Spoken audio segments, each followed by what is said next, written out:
आज जो है 72 बीपीएससी टीआरई जो है नया आ रहा है, 4 टीआरई 4 आ रहा है और एडीओ का। उस बेस पे जो है एक सेक्शनल ज्योग्राफी का और करंट अफेयर का और टोटल 140 क्वेश्चन तैयार किया गया है और पूरी तरह से ये बीपीएससी एडीओ और बीपीएससी टीआरई 4 पैटर्न पे आधारित है। तो शुरुआत करते हैं पहले प्रश्न के साथ। पहला प्रश्न आपका है, यहाँ पे आते हैं, अल्फ्रेड वेगनर के महाद्वीपीय विस्थापन सिद्धांत में वैश्विक महासागर को क्या नाम दिया गया। यहाँ पे बात हो रहा है वैश्विक महासागर को क्या नाम दिया गया। तो फर्स्ट बात करते हैं अल्फ्रेड वेगनर ने महाद्वीपीय विस्थापन का सिद्धांत प्रस्तुत किए थे। ये कब प्रस्तुत किए थे? तो ये है 1912 में प्रस्तुत किए थे। 1912 में ये जब प्रस्तुत किए थे तो इसमें ये बताए थे जब पृथ्वी ठंडा हुआ था तो इसका एक स्थल और जो है रेस्ट जो कहा जाए तो जग भाग था। जग भाग को कहा गया क्या? पैंथगासा। क्या कहा गया? पैंथगासा। और भूमि वाले भाग को कहा गया पेंजिया। अब बात होता है ये कब इसका जो है हुआ। तो शुरुआत करते हैं, पहले जो हमारा जो है पृथ्वी जो ठंडा हुआ था इसको 5 महाकल्प में बांटा गया था। आर्कियोजोइक, पेट्रोजोइक, पैलियोजोइक, मेसोजोइक, सीनोजोइक और नियोजोइक। अब आता है आर्कियोजोइक और पेट्रोजोइक को जो है प्रीकैम्ब्रियन युग कहा जाता है। इस समय जो है पृथ्वी का जो है, नेक्स्ट स्लाइड चलते हैं, पृथ्वी जो था पेंजिया और पैंथगासा में डिवाइड था। पेंजिया और पैंथगासा। और ये कब तक रहा? तो पैलियोजोइक के कार्बोनिफेरस युग तक रहा। पैलियोजोइक के कार्बोनिफेरस युग तक रहा। और ये कार्बोनिफेरस के बाद जो है इसका टूटने का सिलसिला स्टार्ट होता है। अब ये टूटता है कार्बोनिफेरस के बाद, तो इसके 2 भाग होते हैं। एक ऊपर वाले जो भाग हैं, ये ऊपर वाले भाग को कहा गया अंगारा या लॉरेंसिया। ऊपर वाले को अंगारा लैंड या लॉरेंसिया कहा गया। नीचे वाले भाग को कहा गया गोंडवाना लैंड। नीचे वाले को गोंडवाना लैंड। और बीच वाले जो थे, यहाँ पर जो था एक निचला स्थल बना था, उसको हम कहते थे तैथिस सी। क्या कहा गया? तैथिस सी कहा गया। अब आता है ये जो है अंगारा लैंड और नीचे गोंडवाना लैंड। अब गोंडवाना लैंड कब डिवाइड हुआ? तो गोंडवाना लैंड का कहा जाता है किस कालखंड में गोंडवाना लैंड का डिवाइड हुआ। यह मेसोजोइक के ट्रियासिक युग में, मेसोजोइक के ट्रियासिक युग में गोंडवाना लैंड बाइफर्केट हुआ। और इस गोंडवाना लैंड से साउथ अमेरिका, अफ्रीका और कहा जाए तो हमारा जो है इंडिया का प्रायद्वीपीय और ऑस्ट्रेलिया का निर्माण हुआ। उसी ऊपर से हम देखते हैं अंगारा लैंड। अंगारा लैंड से जो है किस चीज का निर्माण हुआ? तो यूरेशिया का, यूरोप जो कहें, फिर जो है नॉर्थ अमेरिका का निर्माण होता है। अब यहाँ पे हम इस चीज का जो है प्रमाण अभी भी देखते हैं। जो मेडागास्कर में जो है लेमुरिया एक जीव मिलती है और वो हमारा जो है भारत के जो है पश्चिमी घाट में वहां भी ये जीव मिलती है। उस जीव को हम दिखा देते हैं। चलिए, इसमें नहीं दिया हुआ है तो ठीक है। अब आते हैं क्वेश्चन पे। अल्फ्रेड वेगनर ने महाद्वीपीय विस्थापन का सिद्धांत ये 1912 में दिए थे। ठीक है। वैश्विक महासागर अभी जस्ट बात किए थे। जो जल वाले भाग को क्या कहा गया? तो पैंथगासा कहा गया। ठीक है। स्थल वाले भाग को क्या कहा गया? तो स्थल वाले भाग को पेंजिया कहा गया। और जो बीच वाले जो है नीम जो भूमि जो थी जिसमें पानी जो था उसको क्या कहा गया? तैथिस कहा गया, तैथिस सी। अब बात होता है नीचे वाले भाग को क्या कहा गया? तो नीचे वाले भाग को गोंडवाना लैंड कहा गया।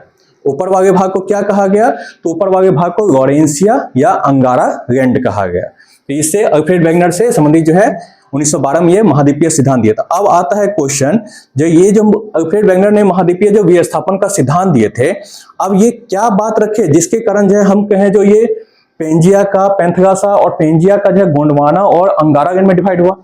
क्या ऐसा रहा रीजन जिसके चलते ये डिवाइड हुआ? तो 3 रीजन देते हैं। एक गुरुत्वाकर्षण बल देते हैं, दूसरा परिवहन का सिद्धांत जिसको फोर्स ऑफ बायोंसी कहते हैं, और तीसरा कहते हैं टाइडल फोर्स। ये 3 फोर्स के कारण कहा गया जो पेंजिया जो है अंगारा और गोंडवाना लैंड में डिवाइड हुआ। फिर अंगारा जो है किस में डिवाइड हुआ? तो हम देखते हैं यूरेशिया है, फिर जो है यूरोप है, नॉर्थ अमेरिका, और गोंडवाना लैंड ऑस्ट्रेलिया, भारत का प्रायद्वीपीय भाग, फिर अफ्रीका और साउथ अमेरिका में डिवाइड हुआ। तो ये आपका पहला क्वेश्चन है। अब आते हैं नेक्स्ट क्वेश्चन पे। नेक्स्ट क्वेश्चन है भूकंपीय तरंगों के संबंध में निम्नलिखित कथनों में कौन सा असत्य है? यहाँ पे असत्य की बात हो रही है, कौन सा कथन गलत है? तो हम जानते हैं 3 प्रकार के तरंग होते हैं, P होता है, S होता है और L होता है। अब यहाँ पे आपका क्वेश्चन दिया हुआ है P तरंगे अनुदैर्घ्य तरंगे हैं जो ठोस, द्रव और गैस। तो हम जानते हैं P तरंग जो होता है सॉलिड में, लिक्विड में और गैस में तीनों में मूव करता है और इसका जो है सबसे ज्यादा स्पीड होता है। जो स्पीड जो होता है 5 से लेके 10 किलोमीटर पर आवर जो है इसका स्पीड होता है। ठीक है, अब आते हैं ये एस वेव जिसको हम सेकेंडरी वेव कहते हैं। ये पहला है प्राइमरी वेव, दूसरा है सेकेंडरी वेव। सेकेंडरी वेव जो है सिर्फ सॉलिड में जो है ये मूव करते हैं, सिर्फ सॉलिड में ये जा पाते हैं। और ये जो एग वेव जिसको हम रब वेव कहते हैं, ये जो है रब वेव जो है ये सतह पे मूव करता है, पृथ्वी के सतह पे। ये जो पृथ्वी है इसके सतह पे और सबसे ज्यादा ये विनाशकारी होता है। अब यहाँ पे ऑप्शन आते हैं, पी तरंग अनुदैर्घ्य तरंग है, ये सही अनुदैर्घ्य तरंग है। अब आता है जो ठोस, द्रव और गैस तीनों से मूव करता है, सही है, तीनों से है और सबसे ज्यादा स्पीड भी है, 5 से 10 किलोमीटर प्रति घंटा स्पीड, सही है। आते हैं एस तरंग अनुप्रस्थ तरंग है, जो पृथ्वी की तरल बाह्य कोर से होकर नहीं गुजर सकती है, सही है। ये सिर्फ सॉलिड से गुजरती है, लिक्विड से नहीं गुजरती है। अब आते हैं इसका जो है पी तरंग और एस तरंग दोनों 105 से 145 के मध्य एक निरंतर छाया क्षेत्र का निर्माण करती है। अब आता है ये शैडो का फॉर्मेशन करता है। अब यहाँ पे हम देखते हैं, देखिए ये पी तरंग और एस तरंग। पी तरंग जो होती है ये जो है आपको 105 के पास, जैसे ये अर्थ है, यहाँ पे मेंटल है, उसके बाद ये कोर है। ये जो पी तरंग जो है यहाँ पर आके और ये जो 145 के डिग्री के पास जो है निकलती है, लेकिन एस तरंग जो है इसको पार नहीं कर पाती है। पी तरंग तो पार कर पाती है लेकिन एस तरंग नहीं पार कर पाती है। और एल तरंग हम बताए थे वो सरफेस में मूव करती है, जिसके चलते ये बहुत ज्यादा विनाशकारी होता है। तो अब नेक्स्ट क्वेश्चन, तो यहाँ पे थोड़ा सा इसका आंसर देख लेते हैं।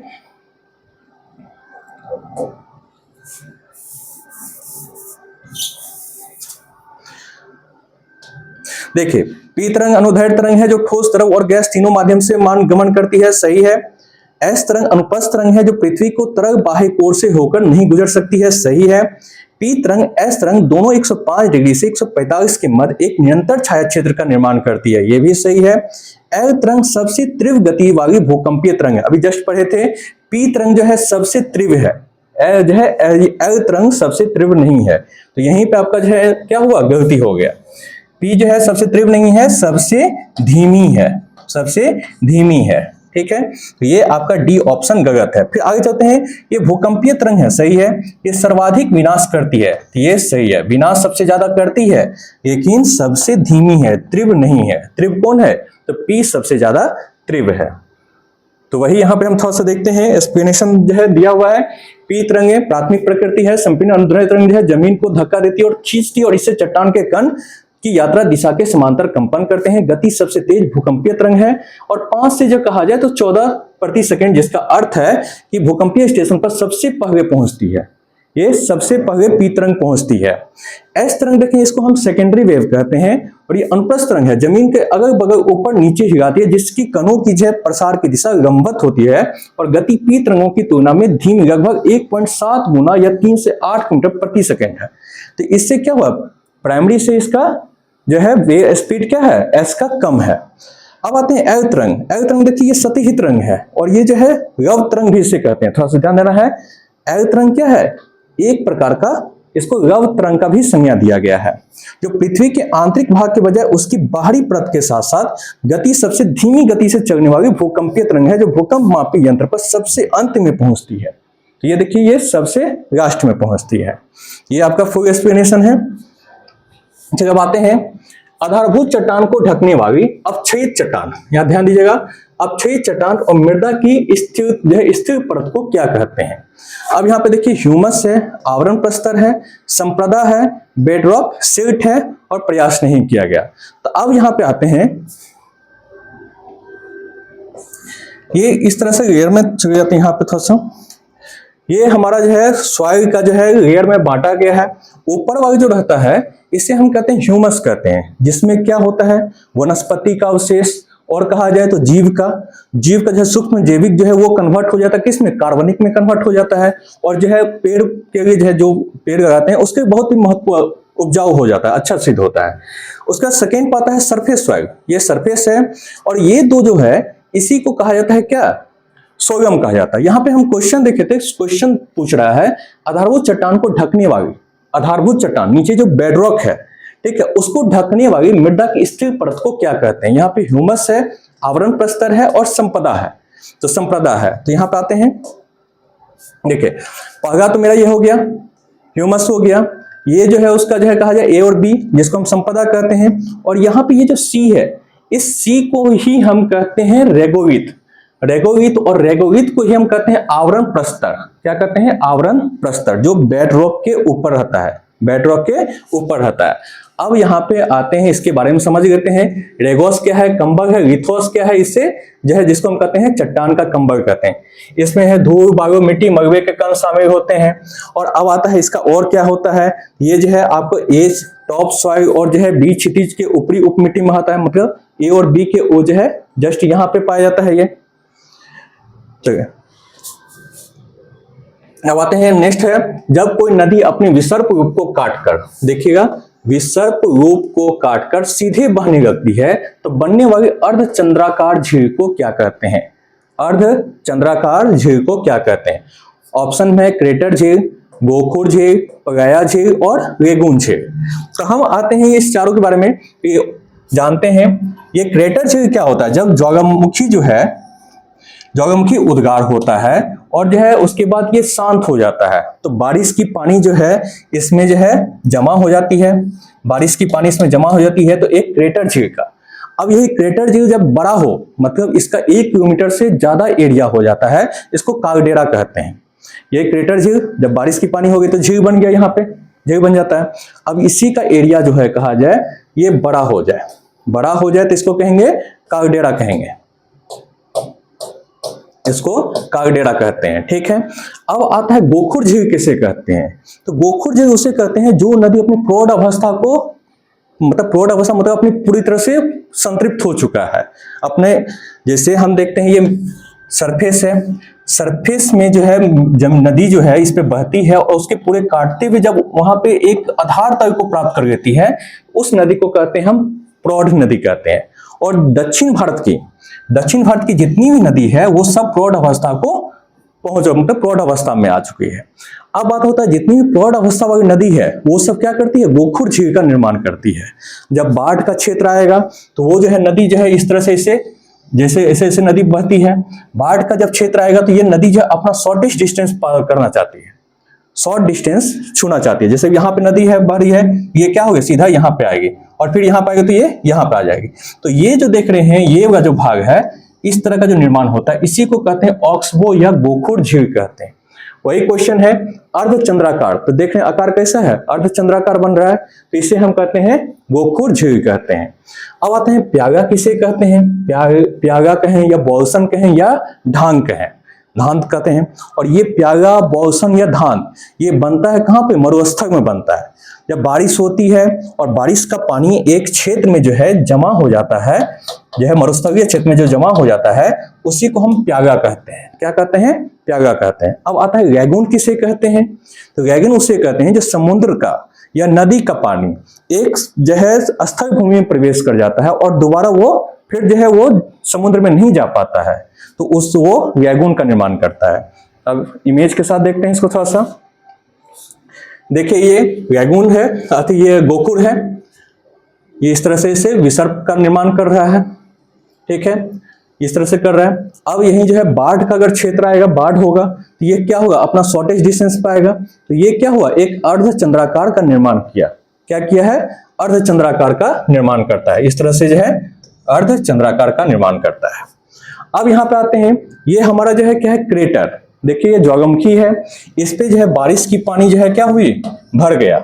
जब इसका पूरा मैग्मा बाहर निकल जाता है और जब इसमें खावी बच जाता है तो इसमें बारिश की पानी जो भरती है तो एक झील का निर्माण होता है। और वही बताए थे अभी, जो अगर बड़ा होगा तो इसको कागडेरा कहेंगे और छोटा होगा तो क्रेटर कहेंगे।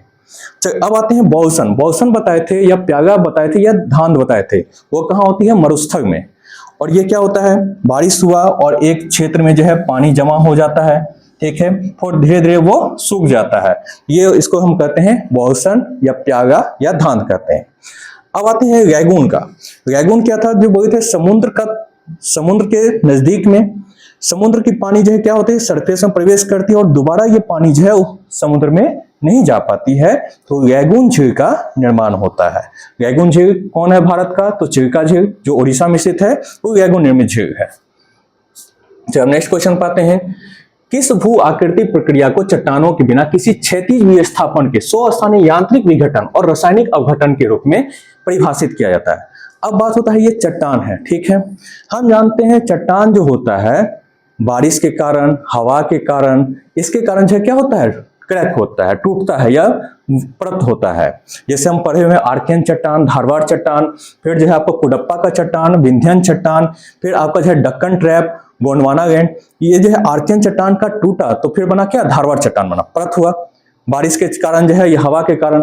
अब यहाँ पे क्वेश्चन है कौन मतलब ऐसा जो हो जो न हवा के द्वारा हो ना पानी के द्वारा हो, लेकिन वो विघटित हो रहा है, उसको हम क्या करेंगे, स्वस्थानीय यांत्रिक विघटन रासायनिक अपघटन के रूप में। मतलब रासायनिक प्रक्रिया इस तरह का हो रहा है जिसके चलते वो विघटित हो रहा है या टूट रहा है या निच्छादित हो रहा है। तो अब इसमें से कौन सा होगा, अपर्दन कहें, अपक्षय कहें, विरध क्षारण कहें या निक्षेपण कहें। तो अपर्दन तो इरोजन होता है, उसमें आपको जो है क्या होता है, हवा का या वो आपको पानी का, वर्षा का, ये सब का प्रभाव पड़ता है। लेकिन अपक्षय जो होता है, अपक्षय में कोई भी जो है इसमें रासायनिक अपघटन होता है। तो हम थोड़ा सा देख लेते हैं इस तरह का आकृति कैसा बनता है। यहाँ पे देखिए ये जो बन रहा है इसमें रासायनिक अपघटन से, इसमें वेदर के द्वारा नहीं, ना जो है मतलब विंड के द्वारा, ना पानी के द्वारा, बारिश के द्वारा विघटित, तो ये रासायनिक प्रक्रिया के द्वारा विघटित हुआ है। यहाँ पे आते हैं, थोड़ा सा देख लेते हैं। देखिए अपर्दन जल वायु,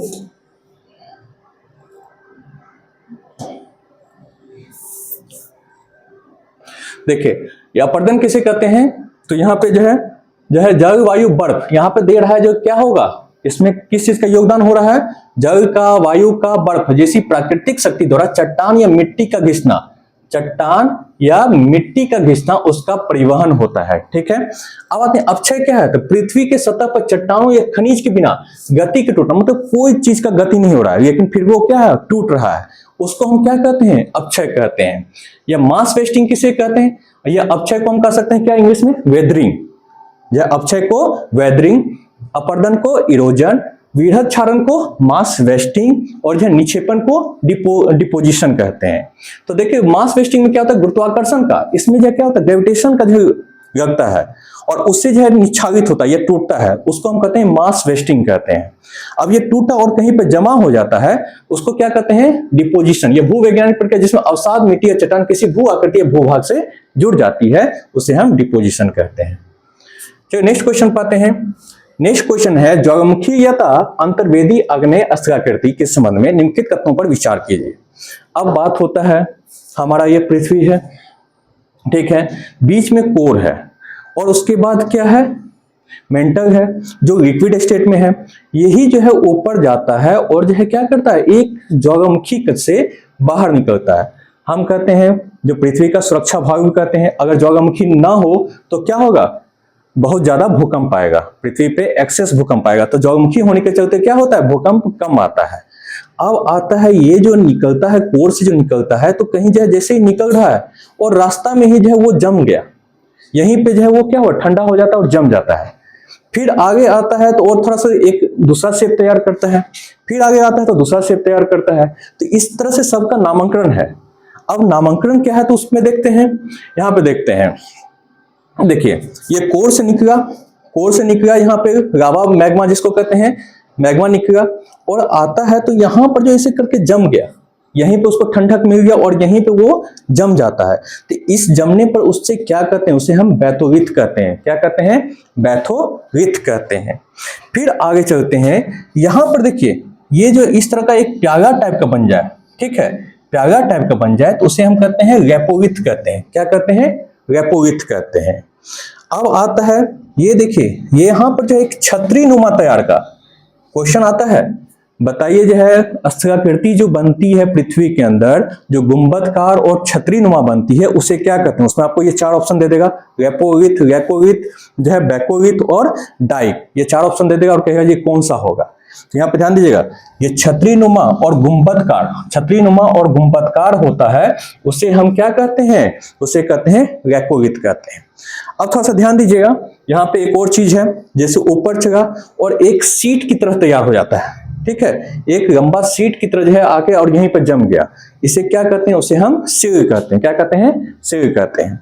अब ऊपर की ओर भागा, ये जो है ऊपर की ओर जाता है तो ये सीधा ऐसे जग गया, तो यहाँ पे इसे जम जाए, इसे हम डाइक कहते हैं। क्या कहते हैं? इसे डाइक कहते हैं। फिर आगे चलते हैं, एक इस तरह से जो बड़ा सा एरिया बन जाता है उसे हम स्टॉक कहते हैं। तो अब क्वेश्चन पाते हैं, क्वेश्चन पर समझ गए।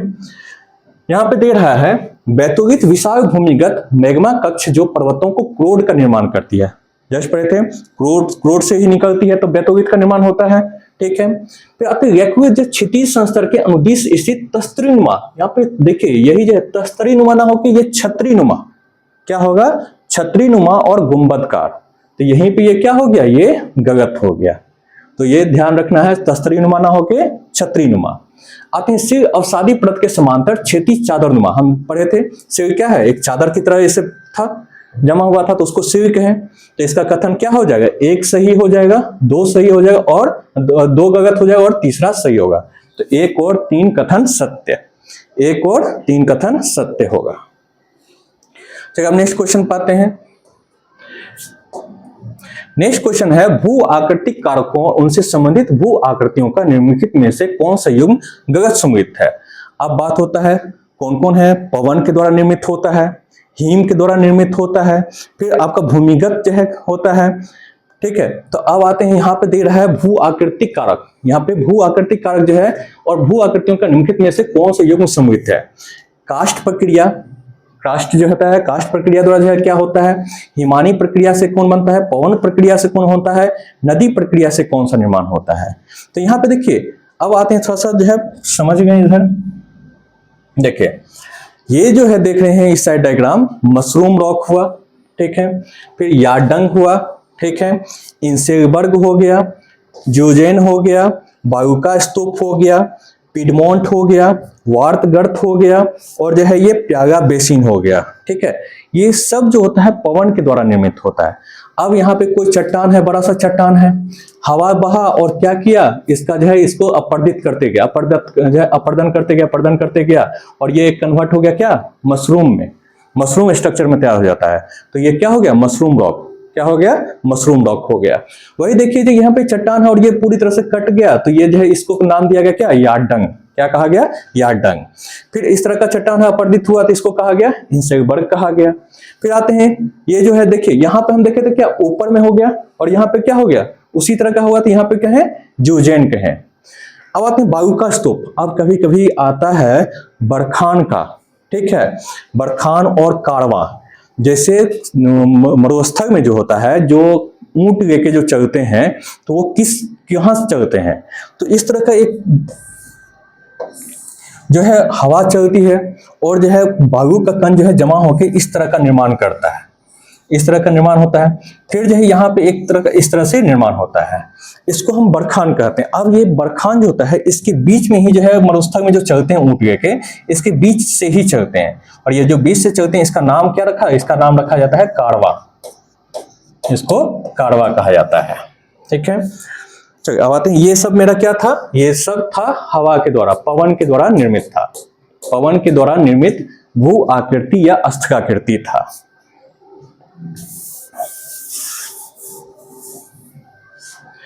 अब आगे चलते हैं, सागर के द्वारा क्या क्या निर्मित होता है? सागर के द्वारा, अब सागर के नजदीक बने हुए हैं तो यहाँ पे सागर तट है और जो है नोच जो है आता है जिसको हम सागरीय क्रीप कहते हैं, उसका निर्माण होता है। जैसे देख रहे हैं ये आकृति, ये है सागर क्रीप। फिर दूसरा आते हैं, यहाँ पर जो है पानी का जो है बहाव चल रहा है तो ये क्या किया? कंदरा का निर्माण किया। एग्जाम में पूछ देगा, जो है आपको दे देगा सागर के द्वारा निर्मित, यहाँ पे दे देगा कंदरा दे देगा, यार्डंग दे देगा, मशरूम दे देगा, इंसेबर्ग देगा और कहेगा जी ये सागर के द्वारा कौन सा निर्मित है? तो कंदरा जो है क्या है? सागर के द्वारा निर्मित है। फिर जो है नोच जो जिसको कहते हैं ये सागर क्रीप कहते हैं, ये सागर के द्वारा निर्मित है। फिर देखिए ये स्टैग, जिसको हम बाद में कह सकते हैं ग्लेशियर और जो होता है, तो इसी तरह का आकृति बना होता है। पहाड़ है, पानी क्या किया? इसको कटाव किया, इधर कटाव किया तो एक पहाड़ इस तरह का जो है बना हुआ, तो ये इसको क्या कहा गया? स्टैग। तो पूछेगा स्टैग किसके द्वारा निर्मित है? तो ये है सागरीय के द्वारा निर्मित है, समुद्र के द्वारा। अब यहाँ पे आते हैं लघु निवेशिका, जिसको हम कॉब कहते हैं, इस तरह का आकृति बनता है, ये है लघु निवेशिका का। अब यहाँ पे आते हैं, देखिएगा ये ऑफशोर अपतट रोधिका, ये भी सागर के द्वारा निर्मित है। फिर आते हैं ये जो देखिएगा लैगून, जस्ट पीछे पड़ चुके हैं, लैगून जो है क्या है? सागर के द्वारा ही निर्मित है। चलिए नेक्स्ट इसका क्वेश्चन देखिए। हाँ, अब यहाँ पे है भू आकृतिक कारकों से संबंधित भू आकृतियों का निम्नलिखित में से कौन सा युग्म विगत समूहित है। तो देखिए इसमें पिक्चर थोड़ा सा जो है अभी नहीं दिया हुआ है, आगे आपको मिल जाएगा पिक्चर। कास्ट प्रक्रिया स्टेरिगाइट सही है, ठीक है। हिमानी प्रक्रिया सर्क सही है। पवन प्रक्रिया जो है यहाँ पे स्टिग्माइट नहीं है। अब देखिए इसका स्ट्रक्चर थोड़ा सा बता देते हैं। भूमिगत जो होता है जब ऊपर से जो इस तरह से गिरता है, चूना का जो है अंश गिरते रहता है, ठीक है, और फिर नीचे से जो है आपको जो है जमा हो जाता है। तो आगे आपको मैप के थ्रू अच्छा से इसको समझा देते हैं। तो आते नदी प्रक्रिया जो है क्या है, नदी प्रक्रिया गार्ज है, ये सही है। तो ये आपका जो सी वगैरह जो है गलत है, ये क्या होगा, कास्ट प्रक्रिया होगा। स्टिग्माइट जो है ये कास्ट प्रक्रिया के द्वारा है। कहते हैं कौन सी वायुमंडलीय परत उस सीमा को चिन्हित करती है जहां ऊंचाई के साथ जो है तापमान का गिरना रुक जाता है, टेम्परेचर जो है गिरना बंद हो जाता है। तो वो बताइएगा, मध्य सीमा, क्षोभ सीमा, समताप मंडल जो है, समताप सीमा प्रयास नहीं किया। कहां पर जो है टेम्परेचर रुक जाता है, जो टेम्परेचर जो हम जानते हैं ऊपर जो है बढ़ता है, जो है आपको कितना होता है 1000 पे जो है 6.5 डिग्री सेंटीग्रेड जो है यूज करता है, वो कहां पर जाके वो बंद हो जाता है, टेम्परेचर बंद हो जाता है। तो आगे चलते हैं। देखिए यहाँ पे ये जो है आपका जो है पृथ्वी है, क्षोभ मंडल है। क्षोभ मंडल और समताप मंडल के जो बीच जो होती है इसको कहते हैं वो क्षोभ सीमा। और यहाँ पर जो टेम्परेचर होता है क्षोभ सीमा के पास जो है वो रुक जाता है। ये जो घट रहा है इसका जो है 1000 पे 6.5 डिग्री सेंटीग्रेड जो घट रहा है वो क्या हो जा रहा है, रुक जा रहा है।